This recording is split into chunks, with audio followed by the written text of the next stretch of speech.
Are there any supplements cancer patients should be taking? It depends. That's fair. That answer again. For example, I have all of my patients get tested for vitamin D levels because especially breast cancer, some data came out that those with vitamin D insufficiency had a higher risk of mortality. So we know that vitamin D is not just for bones. Right. One, very important for breast cancer because their treatments do tend to impact bone density. So we want to make sure you got good vitamin D levels, but it also supports your immune function, muscle health. Right? It's a hormone. It is an active compound. So if you're not getting enough, and it's really hard to get from diet. And then when you think about during treatment, you're not going out into the sun. Some treatments, they actually tell you, stay out of the sun. Right. So you're not getting vitamin D synthesis from there. So I highly recommend that they all get tested for vitamin D. Okay. My own personal experience, a lot of them are low. Yeah. A lot of people are low. Most people, especially if you're not getting enough sun. But even I was talking to someone who's a very high level surfer.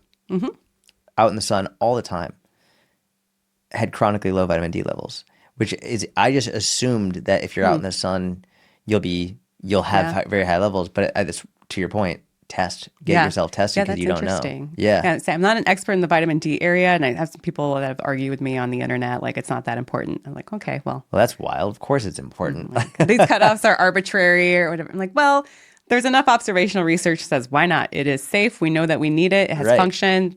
There's a cutoff here.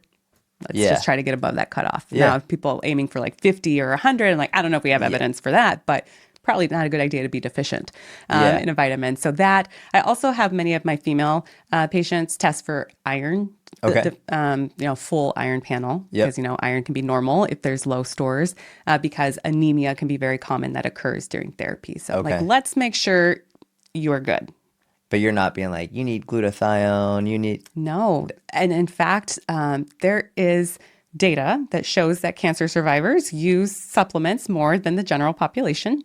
One survey found that about 3/4 reported dietary supplement use. The general population's about 60% in the U.S. I don't doubt that's probably higher now. Yep. Yeah, especially in the last few years, for sure. So that's like an older statistic. And then what was also really interesting about that study found that almost half of them had not told their healthcare provider that they were taking a dietary supplement. Yeah. And I said, I don't think that comes from a place of, my doctor's going to tell me no, or I'm hiding this from them. It's just assume it's a supplement, right? Yeah. Just like I take Tylenol, I'm probably not tell my provider, right? It's over the counter. It must be safe. It's natural. But we have some real concerns about how supplements could interfere with the safety of their treatment, or that they themselves, those supplements, presenting risks, because I'm sure you've probably talked about it on this podcast, the concerns about how supplements are regulated in this country. It's crazy. It's crazy. It's a buyer beware market. Yes. Like they are regulated, just not very well.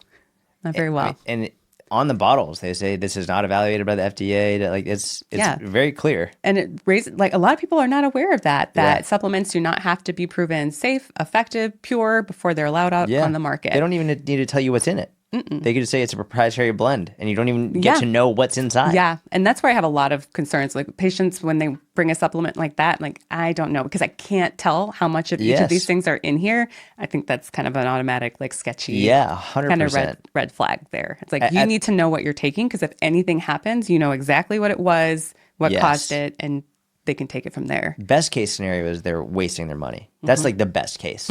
Worst case, it could be interfering with their cancer treatment and causing harm. Yes. Yeah. Yep.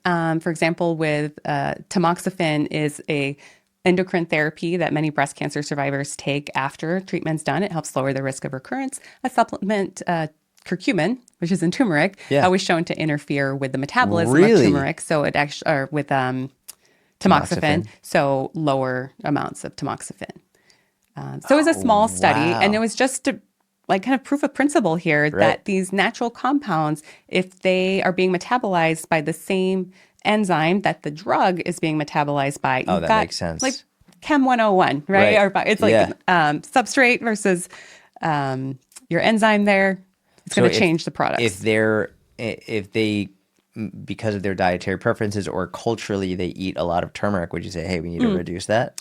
Not food-wise. Yeah. Oh, just the supplement. The supplement. Yeah, okay. it was a supplement. Just because it's so high. So, okay. Yeah, and you're getting like the active compounds, Got right? it. And it was with is it piperine, the black pepper ingredient that was in there. You had even more bioavailability. So interesting. Like some of these turmeric supplements, like you're probably not even getting much because they're not very bioavailable unless they're formulated that way.